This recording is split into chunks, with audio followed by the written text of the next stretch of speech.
مجھے بڑا مطلب یہ خوفناک نظر آتا ہے کہ ان کا عدالتی قتل تک ہمارے ملک میں کیا گیا. اور پھر جب نواز شریف کی باری آئی تو ان کو ایک ایسی کمپنی جو ان کے بیٹے کے نام پہ تھی، جو بند ہو چکی تھی، جس سے تنخواہ لی نہیں جا سکتی تھی، ایک ڈکشنری نکال کے تو اس کے اندر سے چیزیں ڈھونڈ کے الفاظ کو کچھ معنی پہنا کے ان کو ڈسکوالیفائی کیا گیا. تو ایسے میں ایک تفتیشی افسر جو ہے، جو کبھی بھی پروسیکیوشن کی طرف سے بطور گواہ پیش نہیں کیے جاتے، ان کے بیان کو مان لینا جو ہے وہ کوئی اچنبے کی بات نہیں تھی. لیکن جیسے ہم پہلے عرض کر رہے تھے کہ جیسے ہی کیس کو میرٹ پہ سنا گیا، جیسے ہی قانون کے ضابطے اور معیار کو اپلائی کیا گیا، تو پھر دیکھا گیا کہ جو الزامات تھے وہ تو ساری ریت کی دیوار تھے. اور ہمارے ملک کے اندر عدالتوں سے لے کے جو دیگر تفتیشی ادارے ہیں، ان سب کے اندر جو تفتیش کا معیار ہے اور ان کی جو غیر جانبداری ہے، وہ تو ساری کھل کر ہمارے سامنے آ گئی. نیب کا جو سیکشن 9 ہے، جس کے تحت یہ مقدمات درج کیے گئے تھے ایسٹ بیونڈ مینز کے، ان کے اندر مریم نواز کو بھی ڈالا گیا کہ آپ معاونت کرتی رہی ہیں، اور لیکن ان کے پاس چونکہ ثبوت تو تھے نہیں، تو پھر اپنی مرضی سے معذرت کے ساتھ اپنی مرضی سے ان کو مینج کیا گیا، عدالتوں کو مینج کیا گیا، اور انصاف اور قانون کے اس نظام کو گزلا کیا گیا. اور لیکن آج جو ہے وہ جو فیصلہ آیا ہے، وہ جہاں پہ اطمینان کی بات ہے کہ ہماری جو سپیریئر کورٹس ہیں، ہماری جو ہائر کورٹس ہیں، وہاں پہ میرٹس پہ چیزیں سنی جاتی ہیں اور چیزیں سنی جا رہی ہیں اب، اور جب میرٹ پر چیز سنی گئی تو فیصلہ جو ہے وہ ان کے حق میں آیا. آج تاریخی فیصلہ آیا ہے، اور اس وقت بات کرنے کے لیے میں جوائن کر چکے ہیں رہنما مسلم لیگ نون صدیق الفاروق صاحب. صدیق صاحب، بہت شکریہ پاکستان ٹیلی ویژن نیوز کو آپ نے وقت دیا. سر، انتہائی اہم فیصلہ آج آیا ہے، کیا کہیں گے اس فیصلے کے بارے میں؟ جی بہت شکریہ. بس جی اللہ تعالیٰ کا کرم ہے کہ فیصلہ حقائق کے مطابق آیا. یہ ایک باقاعدہ مہم کے تحت شریف خاندان کے ہر فرد کے خلاف یہ نیب کے ساتھ ملی بھگت کر کے عمران خان نے مقدمے بنوائے تھے، جو سب کے سب جھوٹے تھے. کسی میں کوئی ثبوت نہیں آیا. اس میں مریم نواز ہوں، کیپٹن صفدر ہوں، جناب نواز شریف ہوں، شہباز شریف ہوں، حمزہ شہباز، ان کے بھائی ہوں، کسی کو چھوڑا نہیں. اور مقدمات جو ہیں وہ سب جھوٹے ہیں. الحمدللہ کہ جب نیب سے سوال پوچھے گئے تو ان کے پاس کوئی جواب نہیں تھا، اور میرٹ پہ 4 سال کے بعد اللہ تعالیٰ نے مریم نواز اور ان کے شوہر کیپٹن صفدر کو بری کر دیا. اس پہ ہم اللہ کا شکر ادا کرتے ہیں. اچھا صدیق فاروق صاحب، میں یہ بھی جاننا چاہوں گا کہ اب یہ کیس کا فیصلہ تو آ گیا، اس کیس پہ تو یہ لوگ بری ہو گئے، لیکن آپ نہیں سمجھتے کہ کیا کوئی ہمیں ایک فل فلیج کوئی ایسا نظام بنانا چاہیے جس کے اندر اس طرح کے سیاسی بنیادوں کے اوپر کیس جو ہے وہ استوار نہ کیے جا سکیں، اور پھر ایک طویل عرصہ جو ہے، لازمی سی بات ہے کہ سیاسی نقصان تو ہوتا ہی ہے، سیاسی ساتھ کو تو نقصان پہنچتا ہے، لیکن اس کے ساتھ ساتھ بطور انسان ایک آدمی جو ہے وہ مینٹل ٹراما سے بھی گزرتا ہے جب اس کی پوری فیملی جو ہے وہ اس طرح کی مشکلات میں شکار ہوتی ہے. تو اس کا سدباب کرنے کے لیے کیا کوئی پالیسی ہے جس پر آپ لوگ کام کر رہے ہیں؟ جی میں اس کی ایک لمحہ میں آپ کے سوال کا جواب دینے سے پہلے، دیکھیے مجھے اٹھایا گیا تھا 99 میں، اور نیب کے پراسیکیوٹر جنرل نے سپریم کورٹ میں یہ کہا کہ ہم اسے ڈمپ کر کے بھول گئے اور وی آر ساری. لیکن اس وقت کی سپریم کورٹ نے میرا 15 دن کا 3 دفعہ ریمانڈ دے دیا، اور سپریم کورٹ کے چیف جسٹس کی سربراہی میں 3 رکنی بینچ تھا، اور مجھے 9 سال کے بعد جا کر انصاف ملا. اس نے قید بھی کاٹی. اسی طرح سے یہ صورتحال اب آپ نے دیکھ لی ہے. نواز شریف صاحب اپنی بیمار اہلیہ کو بستر مرگ پر چھوڑ کے آ گئے، آپ دیکھ لیں، اور جیل انہیں جانا پڑا.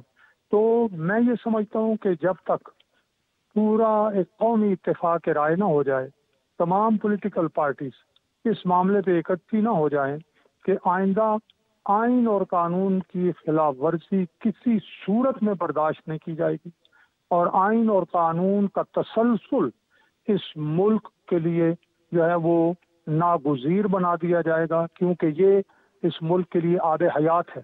معاشرے تباہ ہو گئے، یہاں ادارے تباہ ہو گئے، یہاں ملک ٹوٹ گیا، یہاں جناب علی سیاچن ہم سے چلا گیا، کارگل چلا گیا, کیا کچھ نہیں ہوا.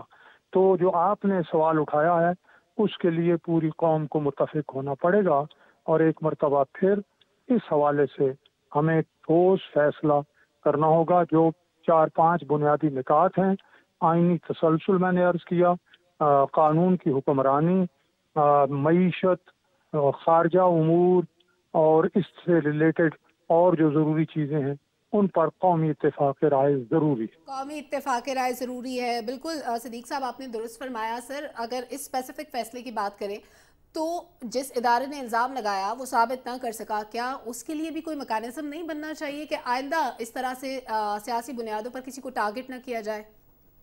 میرا یہ خیال ہے کہ اس کے خلاف جانا چاہیے. اس ادارے نے جھوٹا مقدمہ بنایا اور ثبوت ان کے پاس تھے نہیں, اور ہائی کورٹ کے ہی پلیٹ فارم پہ یا سپریم کورٹ میں جانا چاہیے تاکہ اس ادارے کو سزا ملے. جو وقت انہوں نے جیلوں میں گزارا ہے بے گناہ ہو کر بھی, تو اس کی کمپنسیشن کون کر سکتا ہے؟ وہ جو گئے ہوئے, وہ جو گزرے ہوئے دن ہیں جیلوں میں اور چکی میں, اور وہاں بھی کیمرے لگے مریم بیٹی کے لیے, تو ان سب کا کیا جواز تھا, اور یہ کیوں غیر قانونی طور پر, اور اس کا پروف بھی ہونا چاہیے کہ یہ عمران خان کے ایما پر بنے ہیں, تو پھر عمران خان کو بھی کٹہرے میں لایا جائے اور ان سے بھی ہرجانہ وصول کیا جائے. میرا خیال ہے اس طرح کا یہ راستہ جو ہے نکلنا چاہیے. صحیح. بہت شکریہ صدیق الفاروق صاحب, رہنما مسلم لیگ نون ہمارے ساتھ لائن پر موجود تھے اور اپنا قیمتی وقت جو ہے انہوں نے ہمارے ساتھ شیئر کیا, اور کچھ اوپینین جو ان کا تھا وہ ہمارے ساتھ وہ شیئر کر رہے تھے. ناظرین, یہاں پر ایک اور خبر شامل کریں گے, اس حوالے سے بھی آپ کو آگاہ کریں کہ وزیر قانون اعظم نذیر تارڑ نے کہا ہے کہ عمران خان نے جس طرح سائفر معاملے میں ذاتی مفاد کی خاطر ریاستی مفادات کو نقصان پہنچایا, اس سے نہ صرف انہوں نے اپنے حلف کی خلاف ورزی کی بلکہ وہ بادی نظر میں آفیشیل سیکرٹ ایکٹ کی خلاف ورزی کے بھی مرتکب ہوئے ہیں. اسلام آباد میں نیوز کانفرنس میں وزیر قانون نے کہا کہ عمران خان نے سائفر معاملے میں امریکہ کا ذکر کیا. اس کے ساتھ پاکستان کے اقتصادی, دفاعی تعلقات اور سفارتی تعلقات کی ایک طویل تاریخ ہے.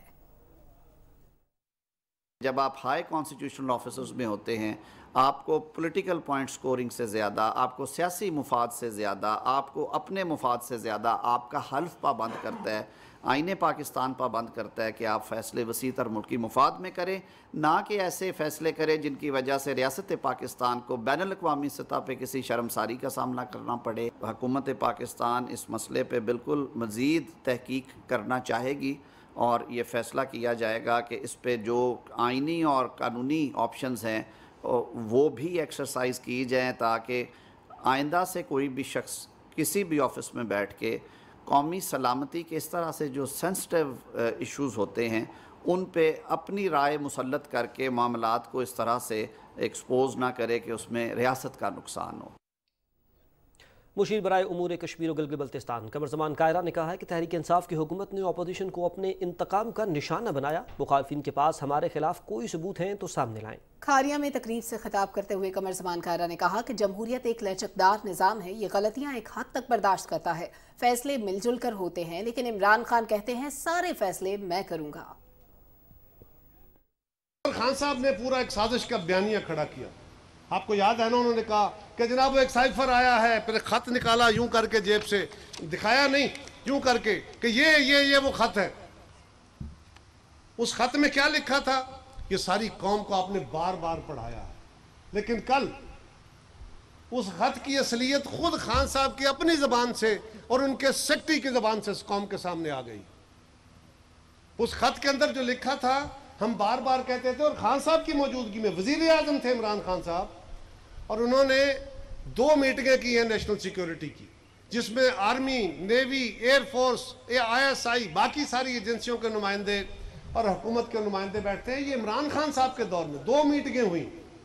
دونوں میٹنگوں میں اس خط کا ذکر آیا, اس کے اوپر باتیں کی گئیں, اور باقاعدہ فوج کے ترجمان نے کہا کہ اس میں کوئی چیز پاکستان کے خلاف سازش نہیں ہے. قمر زمان کائرہ نے کہا کہ عمران خان کی آڈیو لنک نے سائفر کی سازش کو عوام کے سامنے بے نقاب کر دیا. عمران نے اپنی سیاست کے لیے ملک و مفاد کو نقصان پہنچانے کی کوشش کی ہے. جب ہماری حکومت آئی تھی تو اس وقت پاکستان کے حالات یہ کہ خان صاحب آرمی چیف کے بھی پیچھے پڑے ہوئے تھے, اور وہ کہہ رہے تھے کہ میں اپنی مرضی کا چیف لگاؤں گا. وہ چیف الیکشن کمشنر کے بھی پیچھے پڑے ہوئے تھے اور آج تک اس کو گالیاں دے رہے ہیں. اور ان کی خواہش تھی کہ میں چیف الیکشن کمشنر بھی اپنی مرضی کا لگاؤں گا. وہ الیکشن کمیشن کے ممبران کے بھی پیچھے لگے ہوئے تھے اور وہ کہتے تھے میں ممبر بھی اپنی مرضی کے لگاؤں گا. انہوں نے قانون بھی اپنی مرضی کا بنایا تھا کہ اس ملک میں اب الیکشن میں ہی جیتوں گا, ووٹوں سے نہیں, طاقت کے زور پہ جیتوں گا.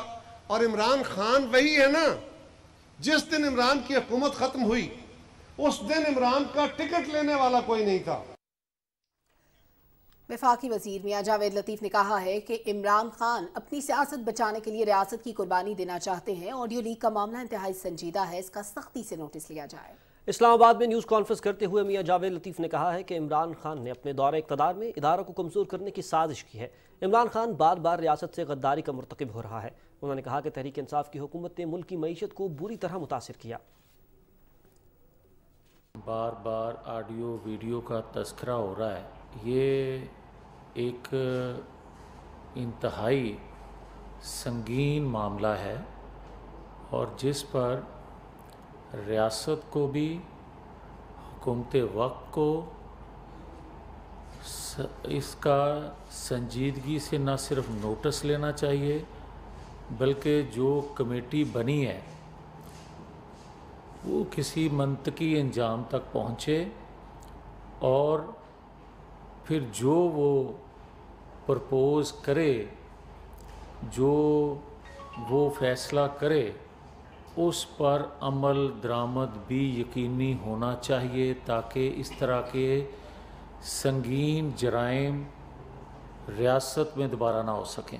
عمران خان جو ریاست کی قربانی دے رہے ہو وہ سب سے بڑا جرم ثابت ہوا. کل 4 سالوں کا جو گند تھا, سمجھ آ گئی کہ کون سی سازش کب اور کس نے مل کر اقتدار سے ہٹانے کے لیے نہیں تھی, اقتدار میں لانے کے لیے سازش کی گئی تھی جو قوم کے سامنے آ چکی ہے.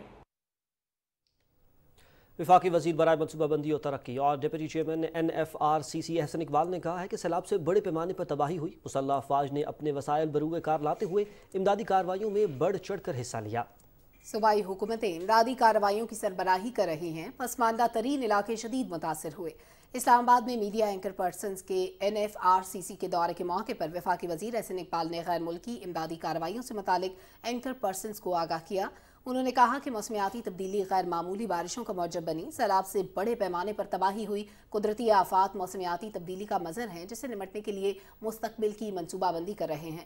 وفاقی وزیر احسن اقبال نے بتایا کہ 20 پسماندہ ترین اضلاع کے لیے 40 ارب روپے کا پروگرام شروع کیا ہے. انہوں نے کہا کہ سیلاب سے بحالی کی کارروائیاں سکیل کر کے پیش نظر 2 سال تک جاری رہ سکتی ہیں. قوم کو متحد ہو کر سیلاب سے تباہ ہونے والوں کی مدد کرنی ہے. میڈیا قوم میں امدادی کارروائیوں کے لیے جذبہ جگانے کے لیے مدد جاری رکھے.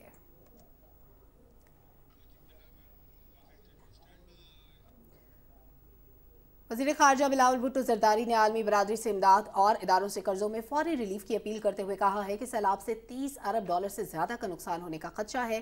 بھاری مالی نقصان کے پیش نظر IMF کے پیکج پر نظر ثانی کرنے کی ضرورت ہوگی. بلوم برگ نیوز سے گفتگو کرتے ہوئے وزیر خارجہ بلاول بھٹو زرداری نے کہا کہ سیلاب سے ہونے والے مالی نقصان کے پیش نظر ہمیں IMF سے 1.1 بلین ڈالر کے قرض پر نئے سرے سے مذاکرات کے ساتھ دیگر بین الاقوامی مالیاتی اداروں کے ساتھ بھی تفصیلی بات چیت کرنی ہوگی.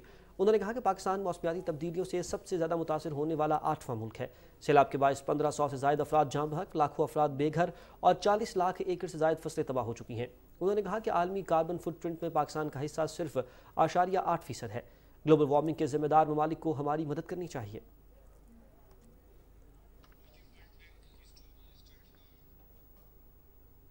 عالمی بینک نے کہا ہے کہ پاکستان میں حالیہ شدید سیلاب سے ملک بھر میں 24,000 اسکول تباہ یا متاثر ہو چکے ہیں. عالمی بینک کی رپورٹ میں بتایا گیا کہ اسکولوں اور تعلیمی اداروں کے تباہ یا متاثر ہونے سے ایک اندازے کے مطابق 35 لاکھ طلبہ و طالبات کا تعلیمی سفر رک گیا ہے. سیلاب سے متاثرہ علاقوں میں تعلیمی نظام کو جو نقصان ہوا اس کی شدت کووڈ کے دوران لاک ڈاؤن کے باعث اسکولوں کی بندش سے ہونے والے نقصان سے زیادہ ہو سکتی ہے. رپورٹ میں ضلع ڈیرہ غازی خان کے گورنمنٹ ہائی اسکول احمدانی کا تفصیل سے ذکر کیا گیا، جو 1916 میں تعمیر کیا گیا اور اس نے کئی نسلوں کو زیور تعلیم سے آراستہ کیا۔ مذکورہ اسکول مکمل طور پر تباہ ہو چکا ہے اور اب وہاں پر تعلیمی سرگرمیاں جاری رکھنا ممکن نہیں۔ صوبہ سندھ میں 39% پرائمری اور سیکنڈری اسکولز کو سیلاب سے نقصان ہوا۔ امدادی کارکنوں کا کہنا ہے کہ اکثر متاثرہ علاقوں میں سیلاب سے بچنے والے اسکولوں کی عمارتیں عارضی پناہ گاہوں کے طور پر استعمال ہو رہی ہیں۔ اس رپورٹ میں یہ بھی کہا گیا ہے کہ حالیہ تباہ کن سیلاب سے متاثرہ علاقوں میں تعلیمی نظام کی بحالی، تعمیر اور احیاء نو کے لیے مربوط کوششوں، وسائل کی فراہمی اور مہارت سے اقدامات کی ضرورت ہے۔ رپورٹ میں موسمیاتی تبدیلیوں سے نمٹنے کے لیے اسکولز اور تعلیمی نظام کو پائیدار بنانے کی ضرورت پر بھی زور دیا گیا ہے۔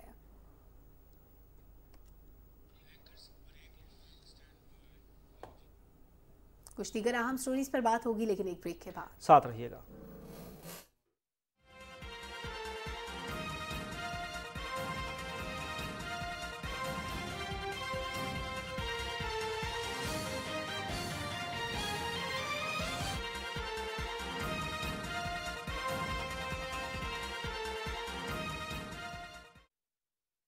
بے شمار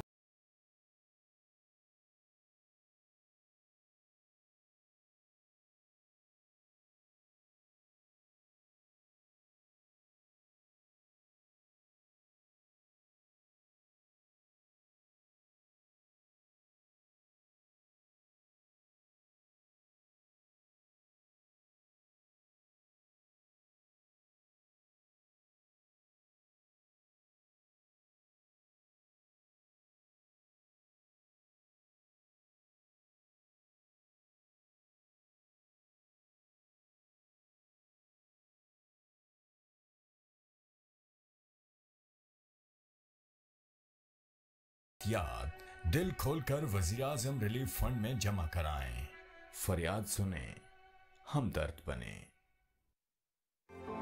سے متاثرہ بہن بھائیوں کی مدد کے لیے آگے آئیں۔ ابھی فنڈ لکھ کر 9999 پر SMS کریں اور 10 روپے عطیہ کریں یا اپنے عطیات وزیر اعظم فلڈ ریلیف فنڈ اکاؤنٹ میں جمع کرائیں۔ حکومت پاکستان۔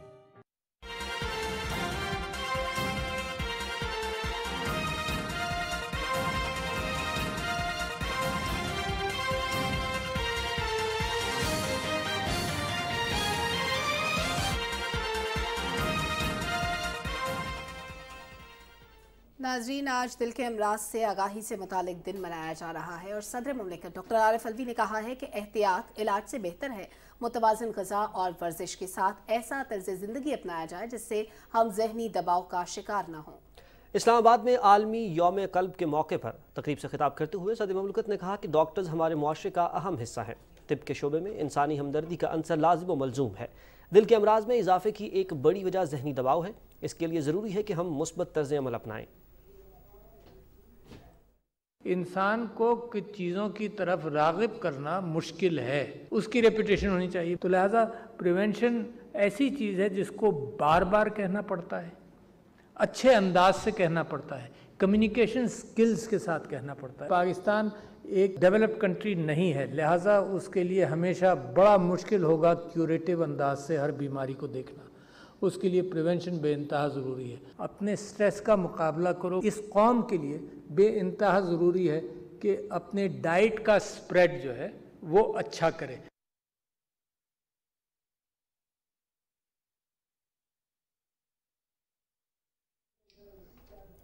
ناظرین، آج دنیا بھر کی طرح پاکستان میں بھی دل کا عالمی دن منایا جا رہا ہے۔ انسانی جسم میں دل کی اہمیت اور اسے توانا رکھنے کے حوالے سے دیکھتے ہیں وردہ سلیم کی رپورٹ۔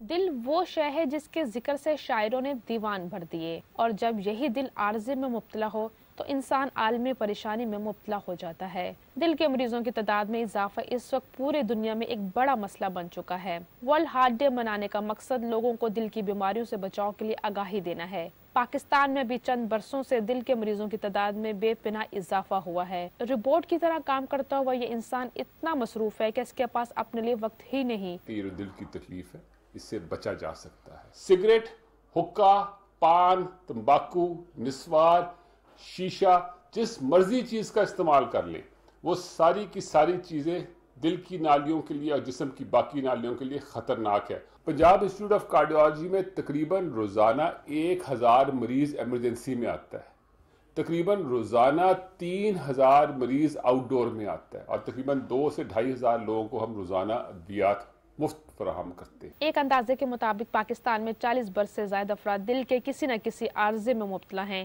جس کی بڑی وجہ بے احتیاطی اور لاپرواہی ہے۔ ہم اپنا جو نیچرل سلیپنگ سائیکل ہے اس کو ڈسٹرب کیا ہے، اس کے ساتھ ہماری باڈی کے اندر جو ہارمونل ڈسٹربنس ہوئی ہیں اور ہم نے ویٹ گین کرنا شروع کیا ہے، جس کی وجہ سے کارڈیک ایشو بڑھنے لگے۔ ہم آسائشوں کے عادی ہو چکے ہیں۔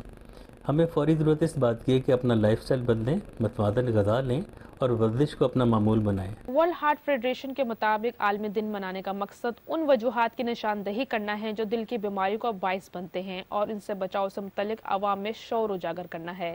احتیاط یقیناً علاج سے بہتر ہے۔ روزانہ ورزش اور معاملات زندگی میں سادگی اپنا کر امراض دل سے بچا جا سکتا ہے۔ وردہ سلیم، پاکستان ٹیلی ویژن نیوز، لاہور۔ ناظرین، آج خوراک کے ضیاع کو روکنے اور اس حوالے سے آگہی کا عالمی دن بھی منایا جا رہا ہے، جس کا مقصد خوراک کے لچکدار نظام کا قیام اور خوراک کی قلت پر قابو پانا ہے۔ ایک اندازے کے مطابق صرف پاکستان میں 37 ملین ٹن سے زائد خوراک ضائع کی جاتی ہے۔ اس بارے میں صادق بلوچ نے ایک رپورٹ تیار کی ہے، آپ کو دکھاتے ہیں۔ در در دوڑتی زندگانی میں انسان اور بھوک کے خدشات میں کبھی فاصلہ سمٹ نہیں پایا۔ ترقی کر چکے معاشروں میں حالات سنبھلتے گئے، مگر آج بھی دنیا کی زیادہ تر آبادی خوراک کی کمی، بھوک یا پھر غذائی قلت کے سراب جیسے خوف میں مبتلا ہے۔ 21 کروڑ آبادی کے اس ملک کی 43% آبادی خوراک کی کمی کے خطروں سے دوچار ہے، جبکہ 18 سے 22% لوگ باقاعدہ خوراک کی کمی کا شکار ہیں۔ ملک کے 45% بچے غذائی قلت کے سبب قد اور وزن کی کمی کے ساتھ متوازن بڑھوتری سے محروم ہیں، جبکہ 8.1% بچے غذائی قلت کے سبب 5 سال کی عمر سے پہلے ہی مر جاتے ہیں۔ ملک کی 80% خواتین متوازن غذا سے محروم ہیں۔ تیسری دنیا کے اس ترقی پذیر ملک کا خوراک کی کمی سے دوچار 119 ملکوں میں 106 نمبر ہے۔ دنیا کی بڑی آبادی کو درپیش خوراک کی کمی اور غذائی قلت کے ان بحرانوں کی بڑی وجوہات میں آبادی کا بے ہنگام اضافہ، دولت کی غیر مساوی تقسیم، قدرتی آفات اور خوراک کا بے حد ضیاع ہیں۔ جدید دنیا میں جدت، منصوبہ بندی اور بہتر انتظامی صلاحیتیں بقدر انہیں مسائل سے نکال لائی ہیں، تاہم ترقی پذیر معاشروں میں سماجی ناہمواریوں کے خاتمے، آفات سے نمٹنے کی صلاحیتوں میں اضافے کے بغیر خوراک کی کمی، بھوک اور غذائی قلت کا خوف امیر اور غریب کے درمیان بڑھتی خلیج کا پہرے دار بنا رہے گا۔ دنیا خصوصاً پاکستان میں بھوک اور خوراک کی کمی کے خلاف جنگ جیتنے کے لیے طاقتور طبقات کو اپنی ترجیحات بدلنا ہوں گی۔ صادق بلوچ، پاکستان ٹیلی ویژن نیوز، لاہور۔ ناظرین، آج دنیا بھر میں میری ٹائم ڈے بھی منایا جا رہا ہے۔ ورلڈ میری ٹائم ڈے ہر سال ستمبر کی آخری جمعرات کو منایا جاتا ہے۔ اس کا مقصد سمندری راستوں کو محفوظ بنانے کے ساتھ ساتھ انہیں آلودگی سے بھی بچانا ہے۔ مزید تفصیل سہیل جمالی کی رپورٹ میں دیکھیے۔